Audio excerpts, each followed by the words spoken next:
For 3 decades, Sydney Brooke Simpson lived behind silence. The daughter of O.J. Simpson and Nicole Brown Simpson grew up in a world where reality was constantly rewritten by headlines, courtroom drama, and public speculation. But none of that mattered inside her world because she wasn't living in the story the world told. She was living in the memory of something it could never fully understand. And it all began with one night in 1994. On June 12, 1994, Los Angeles police were called to 875 South Bundy Drive in Brentwood. What they found would become one of the most infamous crime scenes in American history. 2 bodies lay outside the property, Nicole Brown Simpson and her friend Ronald Goldman. Inside the same residence, upstairs in a bedroom, 2 children had been sleeping. One of them was 8-year-old Sydney Brooke Simpson. To the outside world, it became the trial of the century. Cameras filled the streets. Reporters tracked every movement. The public dissected every detail of the investigation as if it were entertainment, not tragedy. And at the center of it all stood a man who had once been a national sports hero, O.J. Simpson. When news broke that he was a suspect, the story transformed into something even larger. The slow-speed chase of a white Ford Bronco became a national broadcast moment, watched by millions in real time. America wasn't just following a case. It was witnessing a collapse of image, trust, and certainty. But while the world watched the spectacle, Sydney was removed from it as much as possible. She and her younger brother were taken away by relatives, shielded from cameras and questions. Yet even distance could not erase what had already entered their lives. Because trauma does not wait for explanation. It only leaves impact. Years later, in a private legal statement reportedly filed in 2024, Sydney described fragments of what she remembered from that night. Heavy footsteps, a sudden crash, a scream, then silence. She also recalled seeing a large male figure with blood on his hands near a doorway. At 8 years old, she could not fully process what she was seeing. But as she later reflected, she wrote a sentence that defined everything that followed. I knew it from that day on. That single line became the emotional foundation of a life built around silence. In 1994, she was never publicly asked to describe what she witnessed. Law enforcement interviews were limited, carefully controlled, and filtered through legal protection and family shielding. Official records simply noted that the children were found unharmed. But what those records did not capture was psychological harm, something that would unfold quietly over years instead of seconds. As she grew, signs of distress began to appear. School records from Brentwood Elementary later indicated anxiety, panic responses, and sensitivity to sudden sounds. Simple triggers, footsteps, loud voices, doors opening, became sources of fear. She avoided certain spaces and routines that reminded her of instability. Eventually, she was moved into a smaller, more private educational environment to reduce stress. After Nicole Brown Simpson's funeral, custody of Sydney and her brother was granted to Nicole's family, the Browns. They were already dealing with grief, but now they were also responsible for 2 children caught at the center of one of the most public tragedies in modern history. Every attempt to create normal life collided with the reality of public obsession. Newspapers, television specials, and constant commentary kept reopening the same wound. Even when the children were not mentioned directly, their story was everywhere. By the time Sydney reached her early school years, she was already known, not as a child, but as a symbol in someone else's narrative. And she had no control over that. When the trial began in 1995, the world once again turned its attention to the case. For months, it dominated global conversation. Courtroom footage, witness testimony, and legal arguments became daily media consumption. But for Sydney, it marked something entirely different. It was not a search for answers. It was the beginning of long-term emotional suppression. During therapy sessions, she reportedly expressed trauma through drawings. 2 houses would appear repeatedly, one bright, safe, and stable, the other dark, marked with disturbing red imagery near entry points. Therapists interpreted these drawings as symbolic expressions of fear, memory, and unresolved emotional conflict. Still, Her family avoided public exposure as much as possible. They refused interviews and kept her out of media attention entirely, trying to prevent her from becoming part of the spectacle that surrounded the case. But silence does not erase awareness. It only pushes it inward. On October 3, 1995, O.J. Simpson was acquitted. The verdict was watched by an estimated 100 million people. America reacted in extremes: celebration, outrage, disbelief. But inside Sydney's world, the reaction was not public or political. It was personal confusion. The man she knew as her father was legally free. The world had reached a conclusion, but her mother remained gone, and no verdict could restore that absence. That contradiction became a permanent emotional divide in her life. Two truths that could not exist together, yet both remained real. By the late 1990s, reports suggested ongoing emotional difficulties. Anxiety, isolation, and withdrawal became recurring patterns. She avoided attention, minimized communication, and increasingly retreated from social interaction. As media attention faded for the public, it never fully faded for her. The story had ended for the world. But for Sydney, it had only settled into memory. And memory, unlike news cycles, does not disappear. It stays. After the trial faded from constant headlines, the world moved on. But for Sydney Brooks Simpson, nothing ever really moved on. The attention disappeared from television screens, yet its effects remained embedded in her daily life. What others called the past was still her present.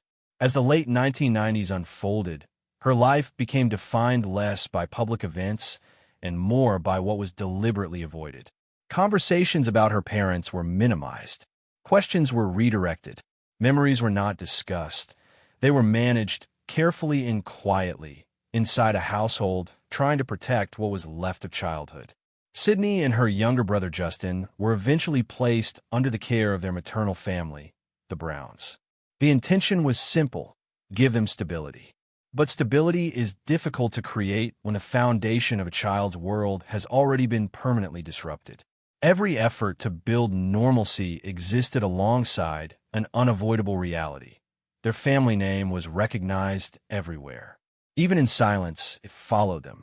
By the early 2000s, a major decision was made. To escape the constant reminder of Los Angeles and everything tied to the case, Sydney moved with her family to Florida. The goal was anonymity. Not fame, not distance for comfort, but disappearance into ordinary life. In Florida, she was no longer surrounded by constant references to the trial or media speculation. For the first time, she experienced something closer to invisibility. People did not immediately connect her face to a national tragedy. She could exist, at least partially, without explanation. But emotional escape is not the same as emotional healing.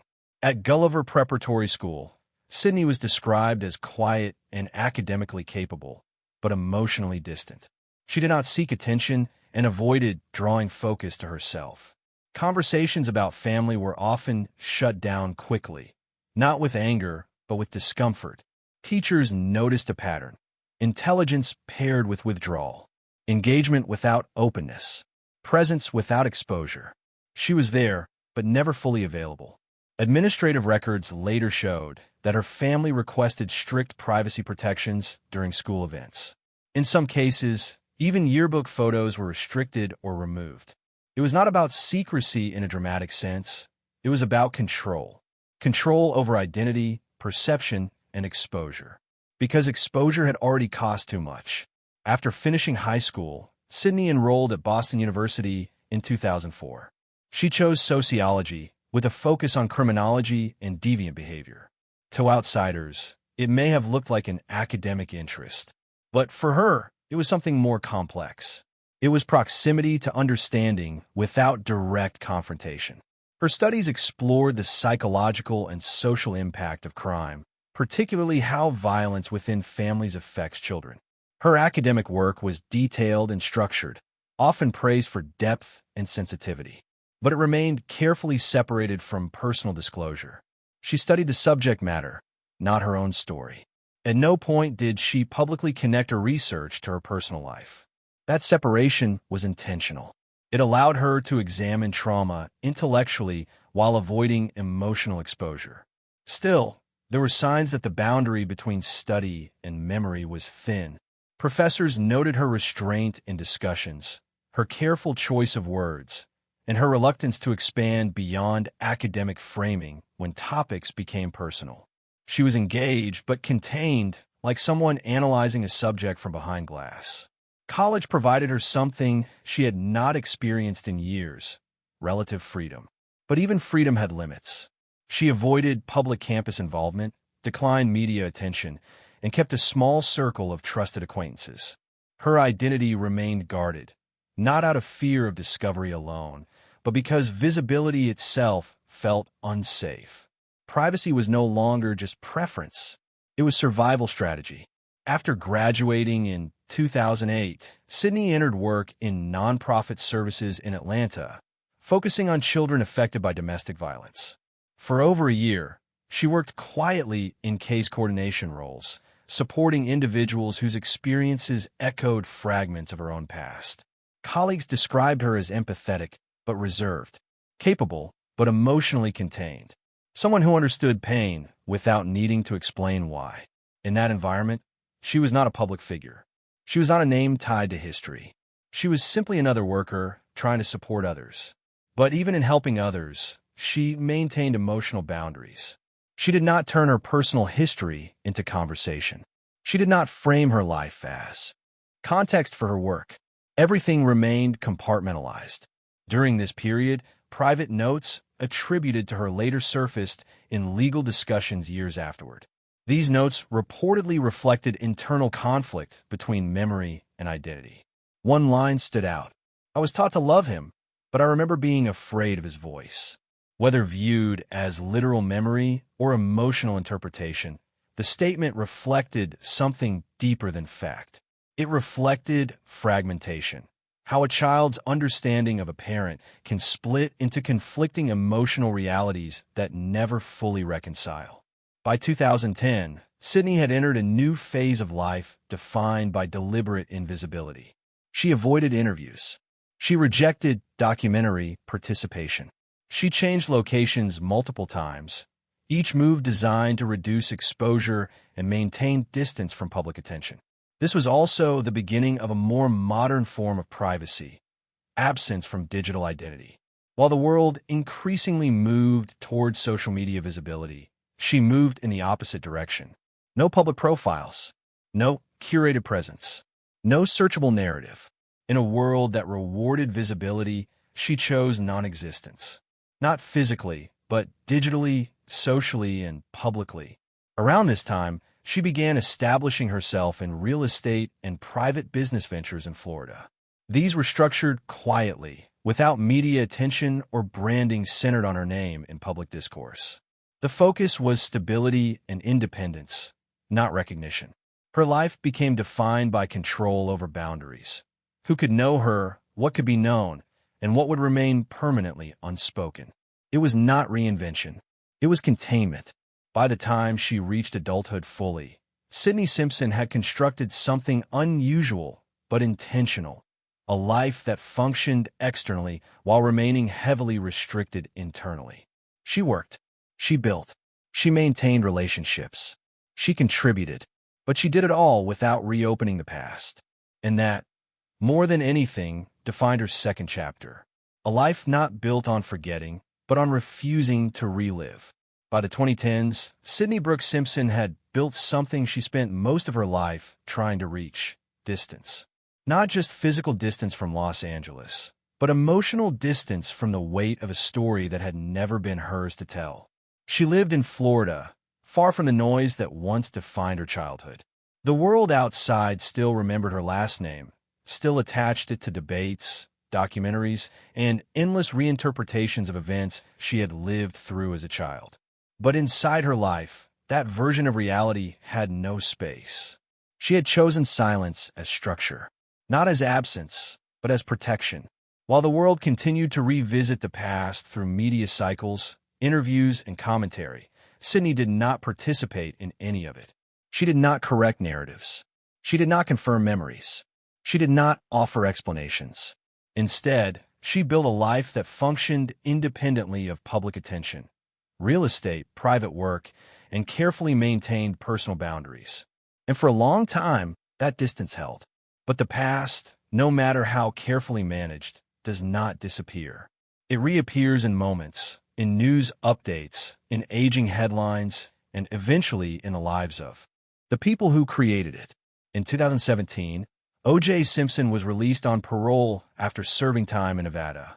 The moment became another national headline, another resurgence of debate about guilt, justice, and history. For most people, it was a media event. For Sydney, it was something more complicated. It was the reopening of a file she had never closed, even in silence. She did not attend his parole hearing. She did not make public statements. She did not engage with the renewed attention. But internally, the presence of that moment was unavoidable. Because distance can block contact, but it cannot block memory. In the years that followed, contact between father and daughter remained extremely limited. There are no public reconciliations, no shared appearances, no visible attempts at rebuilding a relationship in the way media often expect from public figures. Instead, there was silence between them, structured, deliberate, and final in its tone. That silence eventually broke in a private encounter years later. In 2019, Sydney reportedly agreed to meet O.J. Simpson one last time. The meeting was brief, controlled, and emotionally restrained. According to later accounts, there was no extended conversation about the past, no attempt to reconstruct history in words. Instead, there was acknowledgement without resolution. At one point, he handed her a copy of If I Did It, a controversial book tied to his name and legacy. His remark was simple, almost detached. You should read this. You'll understand me better. But understanding was never the issue. The divide between them was not built on lack of information. It was built on experience. In a later reflection attributed to Sydney, she described the moment not as confrontation, but as confirmation. Not of something new, but of something already settled internally long before the meeting took place. After that encounter, she severed remaining contact. There was no gradual distance, no negotiation, no ongoing ambiguity. The separation became final. In the years leading up to 2024, as O.J. Simpson's health declined, Sydney remained outside public involvement. She did not appear in media discussions. She did not comment on his condition. She did not engage with the public narrative surrounding his later life. Even as the world speculated, she remained absent from it. When O.J. Simpson died in April 2024 in Las Vegas at the age of 76, the news spread quickly through media outlets and social platforms. Official statements referenced privacy and family acknowledgement. Public reaction once again revived decades of debate, analysis, and commentary. But for Sydney, there was no public response. Because her response had already been made long before his death. It had been made in years of silence, in absence, in distance, in legal and personal separation. Reports later indicated that in the final period before his death, there had been one last private interaction, a brief hospital visit, a moment stripped of public framing, without witnesses beyond medical staff. In that encounter, according to accounts later circulated, she did not arrive to reconcile. She arrived to finalize emotional truth. Her words, as reported, were direct. I didn't come to forgive him. I came to let him know I still remember. And with that, the boundary that had defined their relationship became permanent. After his death, she did not attend the funeral. She did not participate in public memorials. She did not engage with media requests. Her name was not central in legal or financial proceedings related to his estate. In fact, legal documents later confirmed a formal and explicit disclaimer of inheritance rights prior to his passing. A legal severing of financial connection that mirrored the emotional separation that had existed for years. It was not about wealth. It was about removal. Removal from association, from legacy, from anything that tied her identity to a narrative she had spent her entire life trying to exist outside of. In a private legal statement released through Representation in 2024, she wrote words that became widely circulated not for their volume, but for their clarity. I retain the right to choose what memory will survive in my life. I choose to keep my mother. That sentence became the defining contrast of her entire story. Not anger, not public judgment, but selection. The choice of memory over legacy. The choice of silence